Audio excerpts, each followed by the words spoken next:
Okay, folks, today we're going to begin talking about the French Revolution, specifically focused in this video on the causes of the French Revolution, and you will have a Google form at the end to do on Google Classroom. Okay, so let's get into these. We talked about a lot of stuff that led up to this. The French Revolution becomes a violent bloodletting of the French people and has a major impact on the future of Europe, but also other places around the world because France is a major world power. Okay, so some causes. American Revolution from 1776 to 1781. France had been ruled by a powerful monarch, King George III of England. He taxed them unfairly without representation. The mercantile economic policies favored England. They hurt the colonies. And then you have the ideas of the philosophes, most importantly, natural rights, guys like Locke and Hobbes and Montesquieu and Rousseau and all the others that we have talked about. The Americans send a message to the world that you can throw off the yoke or the harness of an oppressive ruler. You can revolt, you can win. Prior to this, nobody really won. So it's a big, big deal, the American Revolution, and it inspires the French because the Americans and the French had an affinity. The French government supported the Americans. So a lot of the French people started to say, hey, you were supporting the American Revolution, why not here? Okay, so France, as we should remember, is an absolute monarchy. And on the eve of the Revolution, France had an absolute monarch under Louis XVI. Under Louis, most people were denied basic rights and any say in government.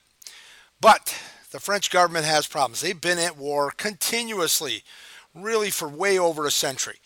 And they're experiencing serious financial difficulties. They pretty much have almost no money. Paying for the wars, but also the extravagant spending of the aristocracy, the wealthy people, the Palace of Versailles, the summer palace of Louis, built by Louis XIV, where the entire French aristocracy basically lives, and it's just an ongoing party.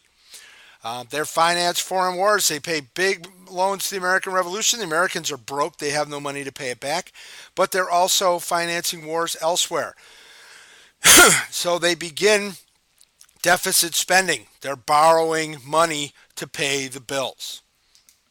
Okay, there is a great deal of social inequality in France. France has three basic social classes.